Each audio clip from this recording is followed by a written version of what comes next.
Bonjour tout le monde, j'espère que vous allez bien. Donc, les jeudis Lotus se poursuivent pour je pense que je suis rendue à la septième édition.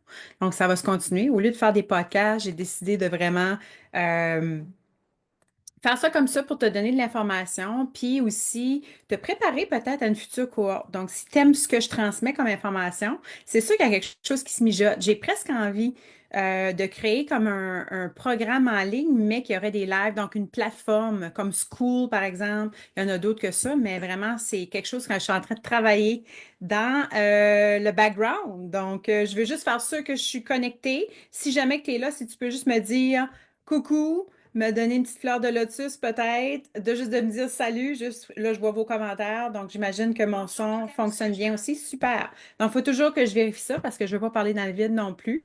Puis donc je vous souhaite la bienvenue à ce live qui va parler du sujet d'actualité, le sommeil, l'insomnie et le sommeil. Donc pour avoir vécu beaucoup avec l'insomnie dans ma vie, donc, hein, j'en ai eu des affaires moi c'est pour ça que je m'intéresse à la naturopathie. Souvent, les gens qui s'intéressent à la naturopathie, c'est souvent qui ont vécu avec la maladie. Tu sais, tu vas voir des naturopathes qui vont beaucoup parler de la glande thyroïde, par exemple. Moi, tu vas voir, j'en parle moins parce que c'est moins un sujet qui me passionne que l'anxiété, la digestion et justement l'insomnie, tout ça, parce que je pense que tout part de là à la base, parce que les hormones subissent. Donc, je me spécialise moins à aller traiter des hormones ou des choses comme ça. J'accompagne les hormones à faire leur job. Donc, on a tous nos champs d'expertise, nos champs justement, d'intérêt, et c'est OK. Puis pour moi, c'est vraiment l'hygiène de vie à la base, no quick fix. Vous allez m'entendre souvent répéter ça. Donc, l'insomnie. J'ai vécu avec l'insomnie pendant des années, puis je me suis même rendue au somnifère. Donc, je pense que j'ai pris ça au moins 5 à 10 ans, je me rappelle plus, j'ai comme des blancs de mémoire des fois, mais j'en ai pris du Zopiclone, hein. J'étais rendue, je pense, à du 7,5 mg, je crois que ça se prend. Il y a l'Imovan, le Zopiclone, je ne sais pas s'il y en a qui en prennent. Gênez-vous pas, hein. C'est correct, j'en ai déjà pris, je le dis, puis il y a rien. C'est correct, ça fait partie de votre cheminement, puis c'est là que vous êtes rendu, puis vous avez peut-être pas les connaissances ou peut-être euh, peut-être juste les notions de pouvoir faire des changements dans votre vie. Donc, c'est pour ça que moi, je rentre en jeu. Quand j'offre des services d'accompagnement, on travaille beaucoup là-dessus, sur le sommeil. Donc, l'insomnie, c'est pas normal. C'est normalisé beaucoup. Tu sais, les gens vont dire aussi souvent, tu vas entendre ça, je suis night old. En français, je suis un hibou de nuit ou quelqu'un qui est capable de rester réveillé tard la nuit, qui est plus productif la nuit. C'est pas vraiment l'instinct de l'humain, je pourrais dire, à l'état naturel. Donc, c'est sûr que le corps s'adapte à n'importe quoi. Le corps peut s'adapter à de la malbouffe. Bonjour Geneviève. Merci de ton partage. Fait que dans le fond, Geneviève, je suis fière de toi, Geneviève, en passant. Geneviève, que j'ai suivi on a fait beaucoup un beau cheminement ensemble. Donc, merci beaucoup de ton partage, Geneviève. Et aussi, que c'est possible de vivre avec l'insomnie et de plus avoir d'insomnie parce que des fois, on est vraiment dans un trou sans fin, puis on pense, c'est ça, je suis faite comme ça. Moi, j'ai de l'énergie le soir, mais souvent, tu sais, quand que je parlais du cortisol, ben, c'est sûr qu'on peut être balancé au niveau de notre courbe de cortisol et donc notre rythme circadien. C'est quoi ça, le cycle circadien? On entend parler de ça beaucoup. C'est le rythme biologique de notre corps humain qui avait vraiment une structure à l'état naturel qui est coordonné avec la nature. Si tu regardes les animaux, ils vont beaucoup être en concordance. On n'est pas des hiboux. Nous autres, on est plus au niveau, tu sais, on est des humains. Puis les humains devraient, par exemple, vivre le jour et dormir la nuit. Donc, nous autres, la mélatonine est sécrétée durant le soir, la nuit. Donc, c'est vraiment important. C'est une hormone très importante. C'est vraiment une hormone detox. C'est une hormone vraiment qu'on a besoin. Puis souvent, il y a des gens qui en produisent pas assez. Donc, est-ce qu'on va s'attarder à aller prendre des cachets de mélatonine? Non, moi, je n'utilise pas la mélatonine parce que des fois, c'est pas un problème à ce niveau-là non plus, parce qu'à la base, c'est le cycle circadien qui est débalancé. Donc là, c'est ça que de se synchroniser avec la lumière naturelle du jour, comme par exemple le premier truc que je vais te donner, c'est très accessible à tout le monde, à part que si tu travailles vraiment tôt ou tu travailles de nuit, de t'exposer à la lumière du jour le plus. C'est sûr, si on pouvait passer 2, 3 heures par jour dehors, ça serait l'idéal, mais écoute, on est beaucoup entouré de lumière. j'appelle ça de la lumière chimique, du LED. Puis ça, cette lumière-là, ça va vraiment aller déréguler notre cycle circadien aussi. C'est vraiment, surtout qu'on a le soir aussi, on a nos lumières allumées. Tu sais, les globes, à cette heure, c'est tout du LED. Ça va vraiment perturber notre cycle circadien. Donc, à la lueur du jour, quand le soleil se lève, même s'il est là ou pas, de s'exposer à la lumière du jour sans lunettes de soleil. Je vois des gens porter des lunettes de soleil qui ont des problèmes d'insomnie. Si vous n'avez pas de problème au niveau de vos yeux, puis vous n'êtes pas sur la mer ou sur la neige, enlevez vos lunettes de soleil, OK? Les lunettes de soleil, ce que ça fait, ben, c'est que tu coupes un peu l'effet de rester la lumière traverser hein, ta rétine, puis qui donne un signal à ton cerveau que c'est le jour. Donc, peut-être que si tu travailles de nuit puis tu es à veille d'aller te coucher, peut-être que ça serait intéressant de mettre des lunettes de soleil quelques heures avant, mais en même temps, de s'exposer aussi, pas de chapeau, le matin, de justement d'aller chercher cette lumière rouge-là le matin. Tu sais, il y a des gens qui s'achètent des red lights, tout ça, mais il y a vraiment une lumière anti-inflammatoire aussi le matin. Il y a une lumière aussi, la lumière blanche aussi, qui va commencer dans la journée, qui va activer un petit peu ton cortisol. Tu sais, on parlait du cortisol, que c'était pas une hormone à battre. Non, ça nous prend du cortisol, puis elle est un peu plus élevée le matin, puis c'est normal. Puis ça va aller activer aussi, puis ça va inhiber la production de mélatonine aussi. Donc, par exemple, si jamais que tu snoozes, puis là, je vais rentrer là-dedans plus tard. Je pense que je ne rentrerai pas là-dedans parce que c'est un sujet très important. Ça peut t'empêcher de dormir si tu es une personne qui, le matin, qui pèse le bouton snooze. Donc, vraiment, de s'exposer le soir aussi. Le soir, il y a aussi les rayons rouges. Ils sont différents. Les rayons sont vraiment différents du matin, mais ça va dire à ton corps, c'est le matin, c'est le soir. Donc, tu peux essayer ça si jamais tu as des problèmes d'insomnie, de t'exposer plus à la lumière naturelle du jour. Aussi, d'avoir des horaires réguliers de sommeil. Tu sais, vous le savez, des fois, ce qui va arriver, et j'entends souvent des gens qui ont de l'insomnie, trop dormir. Ils se rattrapent. Tu sais, ils se disent, ben, j'ai pas dormi pendant des semaines, puis je veux me rattraper mon sommeil. Puis là, ben, la fin de semaine arrive, puis on dort 18 heures dans la fin de semaine. Ce que ça va faire un effet jet lag. Donc, quand tu vas recommencer à travailler lundi, mais ça fait vraiment comme un effet comme tu aurais viré une brosse, là, tu sais, dans la fin de semaine. Donc, d'essayer de se réveiller, je sais que c'est difficile, même la fin de semaine, quand vous ne travaillez pas à des horaires réguliers. Donc, de se coucher à des horaires réguliers. Je sais que c'est pas facile, je ne suis pas parfaite.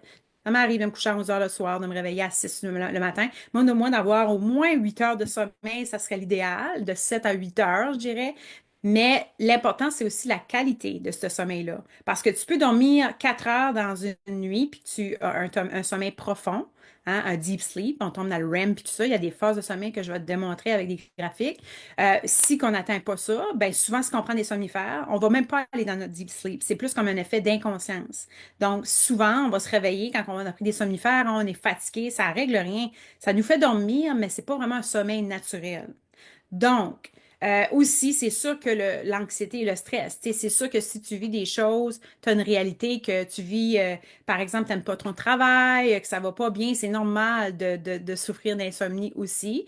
Mais c'est sûr de faire des changements dans ta vie, hein, parce que moi, c'est sûr que quand j'ai changé de carrière, quand j'ai fait des changements dans mon alimentation profondément, même si je pensais que je mangeais bien, l'alimentation aussi fait un gros impact sur ton sommeil. C'est sûr que si tu n'as pas une bonne alimentation, tu as de l'inflammation, tu as peut-être du cortisol plus élevé parce que ton alimentation crée un stress sur ton corps. Donc, encore là, l'hormone du cortisol est là pour justement réguler ton corps, mais en même temps, si c'est le chaos dans ton corps, peut-être qu'elle est là en surproduction, puis ça peut créer un problème. Donc, vraiment, on ne blâme pas les hormones, on essaie de comprendre qu'ils sont élevés ou qu'ils sont trop basses. Donc, le cortisol est plus élevé le matin et il devrait réduire le soir. Donc, si tu as une coupe de cortisol inversée, par exemple, si tu joues avec tes horaires de sommeil et tout ça, ça se pourrait que ton cortisol soit plus élevé le soir puis plus bas le matin. Donc, de vraiment, c'est que le corps va se programmer comme un ordinateur, comme n'importe quoi, un programme, un robot ou quoi que ce soit, va se programmer en fonction de ce que tu lui donnes, de ce que tu fais avec. Fait que si tu lui donnes la malbouffe, il va s'adapter, il va s'adapter, il va s'adapter. Parce que la machine, le véhicule de vie, c'est une machine adaptatrice à ce que tu vas lui donner, puis c'est toujours une machine de guérison. Donc, même si on a la maladie qui s'installe, le corps est toujours en train d'essayer de guérir. Tout le temps, tout le temps, tout le temps. C'est comme toi quand tu as des problèmes, puis tu es toujours en train de régler des problèmes. Moins que tu en as, mieux que c'est, hein? Tu vas aller mieux dans ta vie, mais le corps, s'il y a beaucoup de problèmes à régler, il va peut-être compenser, puis il va peut-être réduire tes capacités de ta glande thyroïde. Il va peut-être débalancer tes hormones. Il va peut-être, par exemple, t'empêcher de bien digérer. Fait que dans le fond, c'est ça. Fait qu'il faut apporter vraiment, c'est comme un humain qui a une surcharge de travail. Tu peux pas être à ton optimal, tu peux pas être à ton maximum quand tu n'as pas un bon sommeil, par exemple, que tu t'alimentes pas optimalement bien. Puis toute ton alimentation va affecter les sphères de ton anxiété, de ton insomnie. Ta glycémie va influencer aussi ton insomnie. Donc, c'est pas à prendre à la légère. Donc, aussi de la caféine. Tu sais, si tu bois du café, c'est correct, j'en bois un par jour, essaie de boire avant midi. La demi-vie de la caféine est pour certaines personnes, dépendant de la personne, peut être jusqu'à 12 heures dans le sang. Dans le corps, tu vas sentir l'effet. Fait que si tu bois ton café, essaie de le boire avant midi aussi. Donc, peut-être d'aller chercher des tisanes, vraiment des choses comme ça pour compenser un peu. Puis aussi, ce qui peut t'aider, c'est de préparer ton sommeil aussi.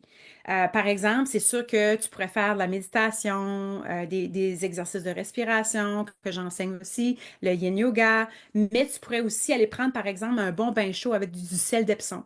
Ce que ça fait, le bain, c'est que la température baisse la nuit du corps, qui est la température idéale pour un corps de baisser. Puis même, c'est intéressant de dormir dans des températures en bas de 20, de 18 à 20. Donc, c'est la température idéale. Donc, s'il fait hyper chaud dans votre chambre, tu sais, par exemple, les gens qui chauffent à bois, on le sait, on dort mal, tout ça. Donc, de baisser un peu la température, ça peut aider. Et aussi de prendre un bain, ce que ça va faire, c'est que ton corps va se réchauffer et ces mécanismes de protection, hein, vont se mettre en branle pour ralentir, pour rabaisser la température du corps. Donc, tu vas un peu forcer cet effet-là de rabaisser la température du corps. Donc, oui, c'est cocooning, ça fait du bien. Tu prends un bon livre, tu lis, tu baisses les lumières, ça fait du bien, ça aussi. Mais c'est l'effet que ton corps va se refroidir plus vite aussi. Donc, aussi, de baisser tes lumières dans le jour, dans le soir, c'est-à-dire comme si que tu sais que tu vas te coucher dans 2 heures, mais on le sait, les écrans. Tu sais, c'est sûr que le corps, il faut qu'il se prépare à produire sa mélatonine. Puis si tu as des écrans qui disent c'est le jour, mais non, mais c'est la nuit. Ben, quand tu vas te coucher, si tu as la télévision, des écrans, tout ce qui est LED, des lumières aussi, si jamais que tu veux vraiment travailler là-dessus, ben ça serait quelque chose que je commencerais à tamiser peut-être les lumières, peut-être d'allumer des chandelles. Il y a des gens qui vont se tourner vers des globes rouges aussi. Donc, peut-être que tu n'iras pas jusque-là, mais peut-être de juste tamiser les lumières puis d'avoir peut-être des sources un peu plus jaunâtres au niveau de la lumière. Ça pourrait peut-être t'aider à préparer ton sommeil aussi. C'est sûr aussi de ne pas trop écouter des choses stimulantes, tu sais, de vérifier est-ce qu'on va sur les réseaux sociaux, puis veut pas, même si les réseaux sociaux nous apportent une certaine dopamine, ça nous apporte des émotions. Quand on regarde beaucoup d'images à la fois, beaucoup de sons, beaucoup de, tu sais, quand tu regardes des reels, ça active vraiment là, les ondes du cerveau incroyables. Puis tu vis des émotions sans le savoir. Donc, ça peut être une forme de stress. Donc, il peut y avoir un petit peu de surproduction de cortisol sans que tu le saches aussi quand tu regardes ces informations-là. Parce que, tu sais, des fois, tu vas tomber, même si tu regardes des affaires que tu aimes, tu vas tomber sur un chien qui meurt, sur la guerre ou sur des choses comme ça. Puis ça, c'est ça, ça affecte l'humain. Fait que, il y a une raison pourquoi est-ce que il y a une abondance d'informations comme ça, puis qu'on est hooked, on est addicté à ça, ben, c'est parce que vraiment, c'est qu'on va chercher beaucoup de dopamine là-dedans. Donc, de baisser puis de pas placer ça, j'ai de la misère des fois avec ça moi-même. Donc, de ne pas placer ton cellulaire à côté de ta table de chevet aussi, les ondes, hein. Tu peux couper aussi tes ondes Wi-Fi. Ça peut affecter ça aussi, le cerveau. Donc, de mettre ton téléphone à l'extérieur de la pièce et tu peux même fermer ton Wi-Fi si tu veux aussi. Aussi, d'arrêter de boire de l'eau trop tard aussi ou de manger trop tard parce que si tu vas uriner, ça va te réveiller. Donc, tu peux te réveiller dans des zones que tu étais peut-être en sommeil quand même assez profond. Donc, c'est pas super intéressant de disrupt. J'ai des mots anglais qui m'apparaissent en tête de dérégler ton sommeil par rapport à une envie d'uriner.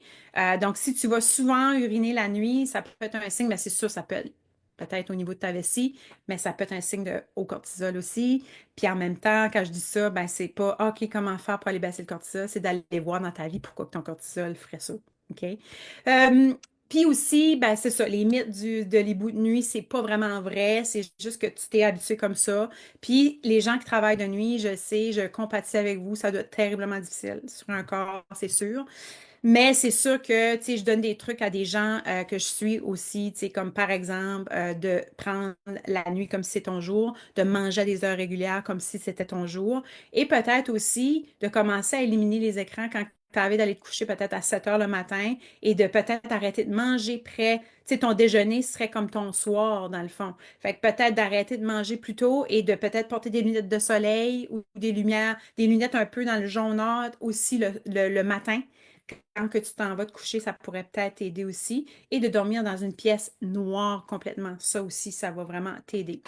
Donc, vraiment, ce que je voulais faire aussi, c'est de passer à travers un petit graphique avec vous autres. Ben oui, j'ai fait ça. Fait que ce que je vais faire, je vais juste aller chercher mon document, puis je vais le partager à mon écran. Donc, vous allez le voir apparaître dans pas trop long. Puis, c'est vraiment juste pour vous démontrer comment que ça fonctionne un peu, qu'il y a plusieurs cycles au niveau de notre sommeil, hein. Tu sais, les gens pensent que tu dors, tu te réveilles ou tu dors, mais c'est que c'est 90 minutes, puis on a comme plusieurs cycles. On peut aller jusqu'à 5 à 6 phases, dépendamment comment longtemps qu'on dort. Donc, je vais vous parler du snooze là-dedans. C'est là que ça va venir, hein. Les gens restent à l'affût. Le bouton snooze, c'est l'enfer.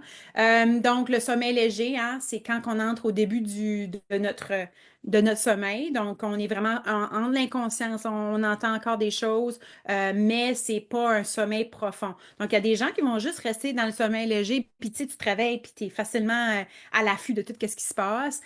Puis la phase 3 et 4, ben, c'est le sommeil profond. Donc, le sommeil profond, c'est la récupération de la fatigue accumulée, puis c'est la stimulation de la sécrétion hormonale, dont aussi la mélatonine.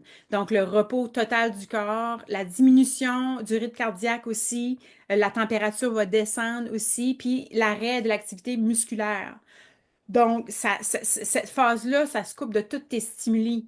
Le bruit, la lumière, ton cerveau prend vraiment un break, hein, tes muscles prennent un break, tout prend c'est vraiment important de se rendre dans un sommeil profond. Puis le sommeil paradoxal, qui est plus un petit peu vers la fin du cycle de 90 minutes, ben là, ton rythme cardiaque, tes respirations sont irrégulières. Tu pourrais même avoir peut-être des mouvements au niveau oculaire. Tu sais, des gens qui vont tweaker un petit peu. Puis cette phase de sommeil-là, ben, c'est elle qui va déclencher les rêves ou les cauchemars. Donc, si jamais que tu as des rêves, ça se pourrait que justement que ça soit dans cette phase-là aussi. Donc, c'est vraiment important qu'on atteigne des bons cycles comme ça. Puis, justement, on peut en avoir plusieurs, dépendamment, tu sais, ça peut aller vraiment à aller chercher plusieurs phases, dépendamment de la durée que tu vas dormir, parce que tu peux avoir plus que, c'est 5 phases, mais tu peux avoir plusieurs 90 minutes, là. Donc, c'est pas 5 90 minutes, parce que là, ça fait pas de sens, mais ça dépend comment que tu vas dormir dans ta nuit. Si tu dors 10 heures, ben, si tu as des cycles de 90 minutes, tu peux faire le calcul, mais c'est ce montant-là que tu vas avoir.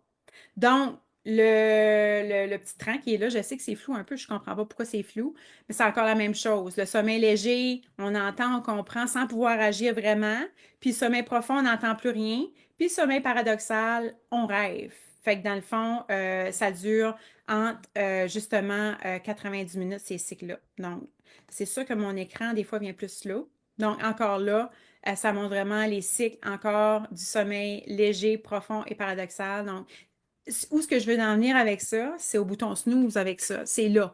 C'est là que le danger est, hein? Le matin, par exemple. Bon, ton réveil matin sonne, puis c'est déjà pas naturel, hein, de se réveiller avec un réveil matin pour l'humain, parce qu'avant ça, probablement que c'était à la lueur du jour, les gens allaient se coucher comme mes poules. Quand je regarde mes poules, je les prends toujours comme exemple. Mes poules, là, le matin, quand ce que la lumière sort, ils sortent, et quand ils commencent à avoir de la brunante, ils arrêtent de manger, puis ils allaient se coucher. Ben, eux autres, ils ont gardé leur instinct. Mais nous autres, on ne fait pas ça. Nous autres, on est robotisés, on travaille, on a un horaire, puis c'est ça, on n'a pas le choix de vivre là-dedans, là, tu sais, on n'a pas le choix. Mais en même temps, si jamais que tu snoozes le matin, OK? Mettons que ça prend 90 minutes d'avoir un beau cycle complet de zone de sommeil, puis que toi, là, ben, tu te rends tout le temps à ton sommeil léger, hein? Ce qui prend à peu près, je sais pas, moi, 15 minutes, dépendamment des gens. Puis là, à un moment donné, tu fais ton alarme à chaque 10 minutes pendant plusieurs fois. Ce que ça va faire, c'est que ton corps ne saura plus quoi faire. Il va sécréter probablement over de cortisol et d'adrénaline, hein. C'est déjà un stress pour le corps. Et là, il va se dire, est-ce que je sécrète la mélatonine ou du cortisol? Mélatonine, du cortisol. Fait que là, tu viens de créer un stress à ton corps. Qu'est-ce que ça fait quand tu crées un stress? Tu as peut-être une surproduction de cortisol. et peut-être tu vas te réveiller bien brûlé, que tu vas penser, ah, je vais dormir 15 minutes de plus, ça va me faire du bien, mais ça prend 90 minutes pour avoir un bon cycle pour récupérer. Fait que si tu te réveilles, par exemple, imagine-toi que ton réveil se réveille pendant 4 5 fois dans ton REM qu'on appelle, ou dans ton sommeil profond, ou dans ton sommeil plus léger. Tu sais, si tu es dans des zones que vraiment que ton cerveau, ça lui fait comme un choc à chaque fois parce que c'est pas naturel de tout le temps se faire réveiller comme ça, c'est là qu'est le problème au niveau de l'insomnie, souvent le soir aussi.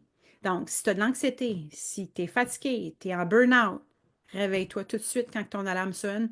Puis au pire, à un moment donné, tu vas te réajuster. C'est sûr que tu vas peut-être passer une mauvaise journée des fois parce que tu vas moins dormir, mais tu es mieux de faire des ondes vraiment d'activation neuronale de même le matin, puis que ça va créer un stress sur ton corps. Fait que c'est pour moi, quand j'ai vraiment vu ça, là, j'ai pu peser le bouton snooze. Ça existe comme plus dans ma vie. You snooze, you lose!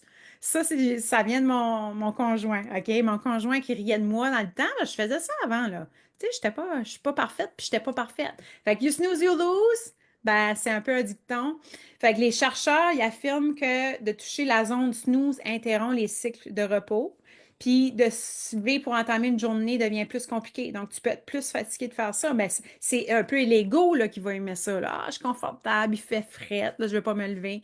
Puis le cerveau, il considère que la nuit est terminée. Puis c'est comme un réflexe pavlovien. Fait que dans le fond, autrement dit, si la réaction naturelle a un stimuli, fait que dans le fond, il y a une alarme, tu te réveilles, c'est un stimuli, oh, je décolle, oh non, je l'éteins à nouveau l'alarme. Fait que ça fait vraiment vraiment, vraiment, c'est difficile pour le corps de faire ça. Le fait que la fonction snooze replonge la personne dans une phase de sommeil profond et induit ainsi un cerveau en erreur. Fait que tu induis ton cerveau en erreur, tu le fuck un peu le matin. En conséquence, la fatigue se fera davantage sentir. Puis, quand que tu vas sortir du lit, ben, peut-être que tu vas dire, ah, j'ai enjoyé ce moment-là, mais ça va avoir des répercussions sur peut-être ta satiété aussi dans ta journée. Tu peux avoir plus de craving. Tu sais, tu mets l'hormone du cortisol là-dedans. Ça se pourrait que tu sois plus ballonné, que ta digestion est affectée. Fait que tu vois comment est-ce que ça affecte le sommeil. C'est incroyable. Fait que dans le fond, c'est une sensation d'être désorienté aussi. Donc, un peu comme quand on prend des somnifères aussi, là, puis qu'on les prend trop tard, surtout. Fait que c'est une agression pour le corps. Puis c'est cité dans plusieurs études, dont le neuroscientifique Matthew Walker. Puis ils en ont parlé beaucoup de ça. Fait que dans le fond, chaque réveil brutal au moment où la sonnerie retentit, c'est comme un choc. Puis pour se défendre, le corps sécrète une dose de cortisol. Fait que c'est ça. Les études ont été portées sur 450 adultes dans cette étude-là, mais il y en a plusieurs autres aussi.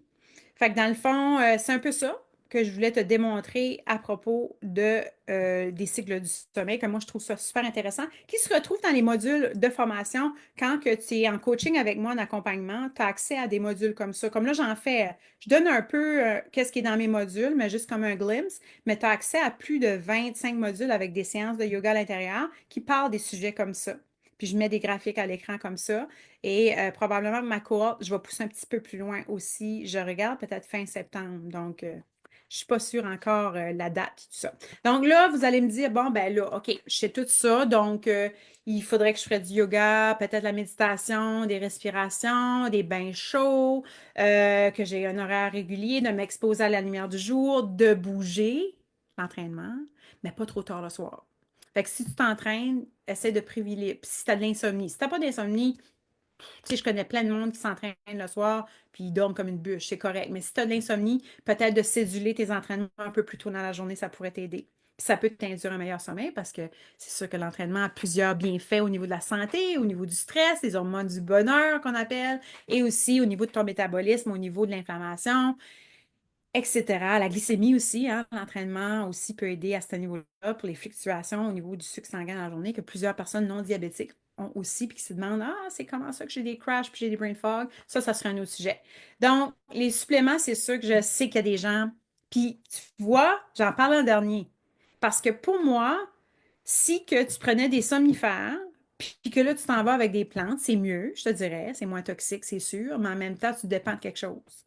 Fait que moi, j'ai eu à faire une transition. C'est sûr que j'ai utilisé certaines choses. Là, je vais t'énumérer mes préférés, mais il y en a plein, là. Tu sais, il y a des blends dans la compagnie Design for Health, Metagenics, NIH aussi, a des blends pour dormir. Donc, si jamais tu as besoin de quelque chose, tu peux m'envoyer un message, je pourrais peut-être t'envoyer quelque chose, mais j'aime toujours faire une consultation avant.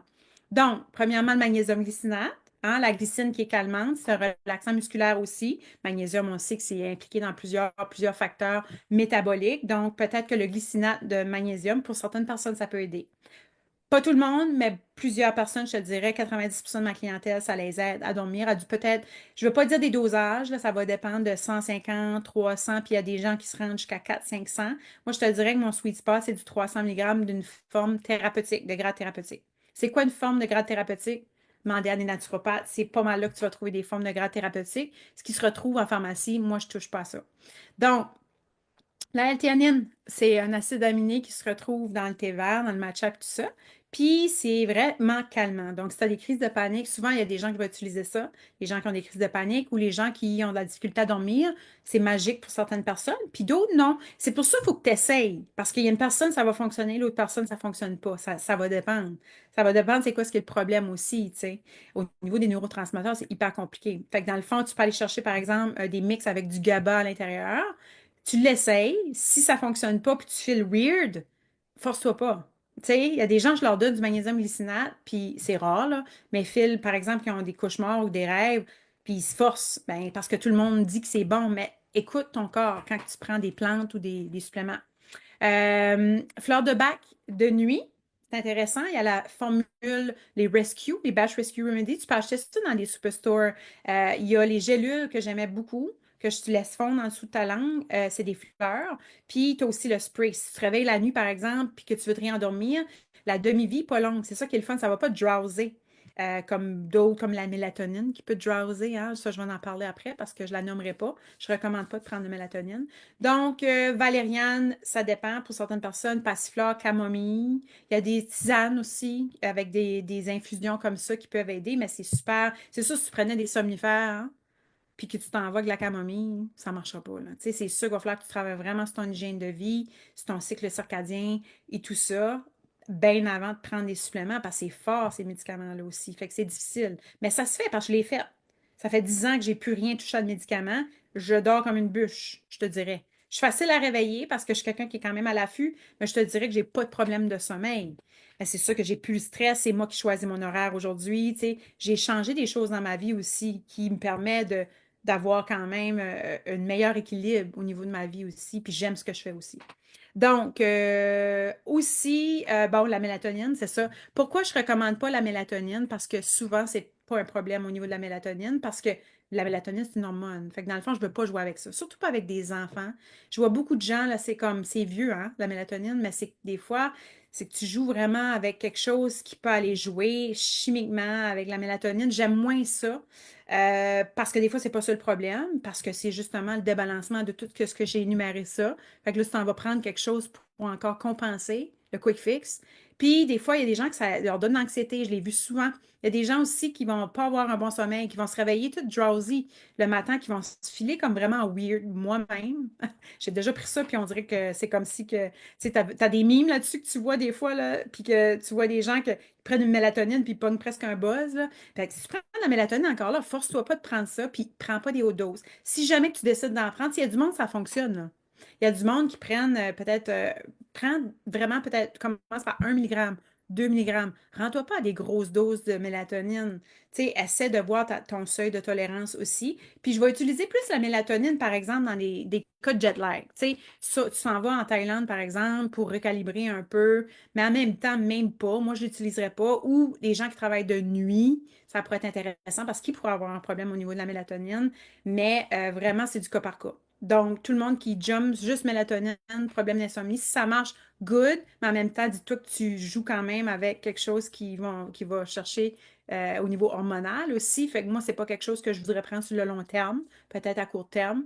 Tu veux pas dépendre non plus du. Tu sais, du monde qui vont prendre des Gravol, du Benadryl. I don't know. C'est des dettes. C'est vous autres, choisissez vos dettes. Si c'est une dette que vous êtes capable d'assumer, puis que tout le reste est bien, puis que vous avez tout fait ce que vous devez faire, c'est ça que c'est. Moi, quelqu'un qui est capable de vivre avec des dettes, puis qui est capable d'assumer ses dettes, puis qui est capable de payer ses dettes, c'est correct. Mais c'est quand quelqu'un prend des affaires un par-dessus l'autre, des couches de suppléments, de médicaments, de ci, de ça, tu t'embarques dans une roue que tu n'écoutes pas tes signaux du corps. Fait que dans le fond, écoutez-vous, soyez doux envers vous-même et faites ce que vous devez faire. C'est ça. Il n'y a pas de truc magique. Fait que j'espère que je vous ai donné espoir. Peut-être qu'il y a des gens qui sont déçus parce que there's no quick fix. Puis moi, dans mon coaching, je t'amène à réaliser des choses dans ta vie pour que ça s'améliore, des choses concrètes. Je veux du concret, je veux de la vérité. Je veux que tu te questionnes et que tu t'apportes tes réponses toi-même. Je veux que tu sois autonome. Donc, c'est ce que je fais. Le pouvoir de mon coaching, je sais que c'est de remettre à mon client. Si c'est la perte de poids, c'est l'effet optimal, c'est l'effet secondaire d'une santé optimale anyway. Fait que si tu prends du poids, ça veut dire que c'est pas optimal au niveau de ton alimentation. Fait que si tu ramènes au corps ce qu'il a besoin, sous toutes ces sphères, la santé sous toutes ces sphères, hein, dans le groupe, ben tout va s'équilibrer. Ben, ça sera jamais parfait. C'est sûr qu'on ne vise pas la perfection, hein.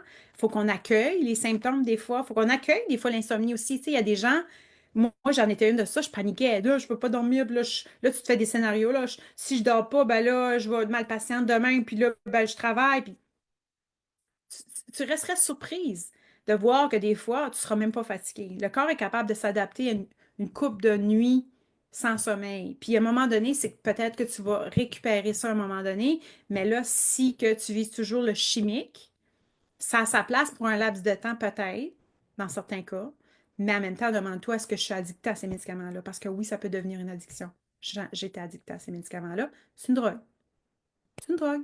Donc, la drogue est là, ça peut aider pour un laps de temps, c'est correct. Mais à un moment donné, demande-toi, OK, c'est parce que là, faut que je commence à me poser des questions. Pourquoi est-ce que je prends ça? Y a-t-il quelque chose que je peux faire? À moins que tu es confortable avec ça, puis que tu te dis, bon, tu t'avoues vaincu, tu te dis, je vais continuer là-dessus pour le reste de mes jours, je vais accepter ça, puis c'est correct ça aussi. Moi, j'ai aucun jugement. Les gens qui prennent des médicaments aussi, left and right, puis que se disent, bon, ben, regarde, faut bien vivre, ben, c'est ça. Si tu es capable d'accueillir les symptômes que tu as, puis qui vont peut-être s'accumuler à la longue parce que tu n'as pas écouté les signaux de ton corps, mais moi, j'ai de la compassion pour toi, c'est juste ça. Fait que dans le fond, ma santé n'est pas parfaite à 100% tout le temps non plus. Je prône, je ne détiens pas la vérité absolue, mais je sais que des fois, même moi, il y a des choses que je devrais faire que je ne fais pas. Fait que je ne suis pas là en train de vous dire, faites ce que vous devez faire. Moi, je sais tout ce que j'ai à faire, puis je le fais. Non, mais au moins, je le sais. Je suis consciente. Et quand que j'ai des lacunes au niveau de ma santé, je sais où aller m'observer. Je le sais exactement. C'est là que je vais focuser. Comme par exemple, si j'ai du stress, j'ai de l'anxiété, je sais que mon alimentation peut-être n'a pas été optimale. Peut-être dans la fin de semaine, j'ai eu des écarts. Puis je suis plus fragile à ce niveau-là, puis j'assume ça. C'est ça qui est mon cheval de bataille, c'est mon corps. Au niveau de l'anxiété, du stress, mon cheval de bataille, c'est mon corps. Au niveau de l'insomnie, mon cheval de bataille, c'est mon corps, c'est pas ma tête. Ma tête, ça devient même un ennemi là-dedans. Fait que qu'est-ce qui est mon allié? C'est vraiment d'enlever la partie du mental. Au lieu d'aller régler le mental, je me focalise sur mon corps. Donc, j'espère que ça va t'avoir.